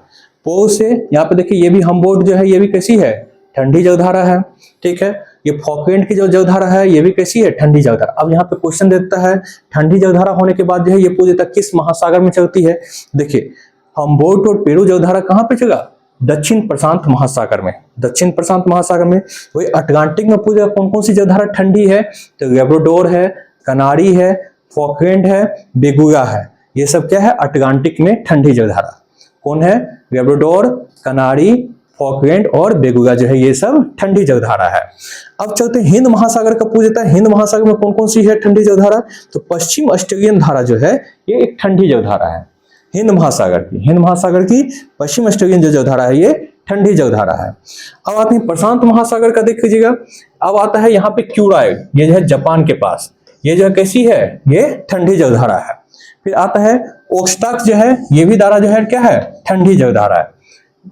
ये सब जितना भी हम पढ़ेंगे ये सब ठंडी जलधारा। अब आते हैं गर्म जलधारा के बारे में थोड़ा देख लेते हैं। देखिए इक्वेटर के पास जो है जब ये इस साइड से ऊपर उठेगा और ये इस तरह से जाएगा तो ये जो इक्वेटर से जब इससे बढ़ेगा तो ये सब गर्म जलधारा का निर्माण करेगा। जैसे अब आता है उत्तरी विषुवतीय जलधारा, ये कैसी होगी, गर्म जलधारा होगी। अब ऊपर जैसे ही बढ़ेगा तो यहाँ पे देखिए एंट्री जलधारा, ये भी कैसी होगी, गर्म होगा। अब यहाँ पे आता है एंट्री जलधारा जो मैक्सिको की खाड़ी में घुस जाता है। ठीक है, और ये मैक्सिको की खाड़ी से फ्लोरिडा से बाहर निकलता है तो ये भी गल्फ स्ट्रीम क्या है, गर्म जलधारा है। ठीक है, तो इक्वेटर से अगर ऊपर उठेगा तो गर्म जलधारा, अब पोल से नीचे आएगा तो ठंडी जलधारा है। तो उत्तरी विषुवतीय और एंट्रीज देखिएगा, उत्तरी विषुवतीय जलधारा, एंट्रीज जलधारा, गल्फ स्ट्रीम जलधारा कैसा है, सब अटलांटिक का और कैसा है जलधारा, गर्म जलधारा है। ठीक है, फिर देखिए यहाँ पर बताए थे इक्वेटर है, एक ऊपर जा रहा है एक धारा नीचे जा रहा है, तो ब्राजील की भी जलधारा कैसी होगी, ये भी गर्म होगी। तो ब्राजील, एंट्रीज, उत्तरी विषुवतीय, गल्फ स्ट्रीम, ये सब जो होगा गर्म जलधारा होगा। ठीक है, अब आते हैं प्रशांत का, देख लेते हैं। देखिए ये जो अल्नीनो जो धारा जो है ये कैसा है, ये है गर्म जलधारा। कैसी है, गर्म जलधारा है। फिर अब आगे चलते हैं, थोड़ा सा यहाँ पे देखते हैं जापान के पास, ये प्रशांत महासागर में। यहाँ पे देखिएगा सुशीमा और क्यूरोसियो जो है ये दोनों जो है कैसी है, गर्म जलधारा है। दोनों गर्म जलधारा है। तो ये प्रशांत महासागर में देखिएगा अल्नीनो, फिर आता है सुशीमा, क्यूरोसियो और फिर यहाँ पे आता है अलास्का। ठीक है, ये सब कैसा है, गर्म जलधारा है। अटलांटिक का कह देगा तो गल्फ स्ट्रीम जो है, फिर फ्लोरिडा का, एंटीज का, उत्तरी विषुवतीय और ब्राजील का, ये सब गर्म जलधारा है। अब आता है देखिए अफ्रीका के पास जो चलती है हिंद महासागर में, मोजाम्बिक, ये देखिए ये कौन है, मेडागास्कर की इस साइड से अगर चलती है तो इसको कहते हैं अगोगास, और कैसी है, ये गर्म जलधारा। कैसी है, गर्म जलधारा है। ठीक है, तो ये हमारा जो है गर्म और ठंडी जलधारा के बारे में अटलांटिक महासागर में कौन गर्म चलती है, अटलांटिक महासागर में कौन ठंडी चलती है, फिर जो है पढ़े थे प्रशांत महासागर में कौन गर्मी और जो है कौन ठंड जलधारा चलती है। नेक्स्ट क्वेश्चन पाते हैं, निम्नलिखित में कौन सा गलत सुमेलित है। अब देखिए यहाँ पे दिया हुआ है कयाल, कयाल जो होता है केरल के पश्चिम, केरल जो होता है केरल है, यहाँ पर जो आ जाता है पानी आ जाता है और जो पीछे की ओर चल जाता है और फिर प्रवेश नहीं हो पाता, उसको हम कयाल या लैगून भी कहते हैं। तो ये सही है, केरल में पश्च जल को हम क्या कहते हैं, कयाल कहते हैं। फुमडी क्या है, फुमडी, तो फुमडी जो होता है जैसे रोहतक झील, वहां पे जो वनस्पति जो है, जो सड़े हुए वनस्पति हैं, जो वहां पे पार्क में जो है, जो केबुल गामजाओ जो तैरता हुआ पार्क है, उस पे जो तैर रहा है, जो सड़ा हुआ वनस्पति, उसको कहा गया है फुमडी। क्या कहा गया, फुमडी कहा गया। और चो किसे कहते हैं, चो, तो चो जो है पंजाब और हरियाणा में जो बाढ़ ग्रसित, जो बाढ़ वाले क्षेत्र है, जहां पे एक सरिताओं का निर्माण होता है, जो है हिमालय के पाद के बाद जो शिवा जो है सरिता जो है उसका निर्माण होता है, उसको कहा जाता है चो। ये भी सही कथन है, शिवालिक के मौसमी सरिताओं को जो है चो कहा गया। रोहतक झील मणिपुर के पास है फुमडी, मतलब जो है वनस्पति जो सड़ा हुआ है उसको फुमडी कहा गया। फिर कयाल किसको, केरल के पास को कहा गया। अभी हम पढ़े थे ठाड, ये बता चुके हैं, बॉल्सन या प्यागा, ठीक है। अब दे रहा है ये गहरे मीठे पानी का पर्वतीय गौर्ज, तो पर्वतीय तो नहीं होगा, मरुस्थल में पर्वतीय तो है नहीं, पर्वतीय गौर्ज नहीं। और फिर दे रहा है मीठे पानी, हम जानते हैं जितने मरुस्थल में कैसा है, खारे पानी का है, तो ये आपका क्या होगा, गलत हो जाएगा। तो सिर्फ क्या होगा, 1, 2 और 3 कथन जो है डाट जो है ये गलत हो जाएगा। नेक्स्ट क्वेश्चन पाते हैं, निम्न में कौन सा समुद्री संकीर्ण मार्ग है फारस की खाड़ी को ओमान की खाड़ी से जोड़ता है। फारस की खाड़ी को ओमान की खाड़ी से जोड़ता है, तभी जो है आपका न्यूज में भी बना हुआ है हारमुज जर्ड मरुमध्य, ये जो है जोड़ता है। तो आप देखते हैं थोड़ा इसको मैप से, देखिए यहाँ पर जो है फारस की खाड़ी जिसको पर्शियन गल्फ कहते हैं, और ये है अरेबियन सी, ठीक है। फारस जो है फारस की खाड़ी और अरेबियन सी, इसको यहाँ पे जोड़ता है कौन, तो स्टेट ऑफ हारमुज। तो फारस की खाड़ी को अरेबियन सी से जोड़ने का काम स्टेट ऑफ हारमुज करता है। वही आपका दे देगा गल्फ ऑफ अदन, गल्फ ऑफ अदन, और जो रेड सी को, लाल सागर को कौन जोड़ता है, तो बाब अल मंदब, कौन जोड़ता है, बाब अल मंदब जोड़ता है।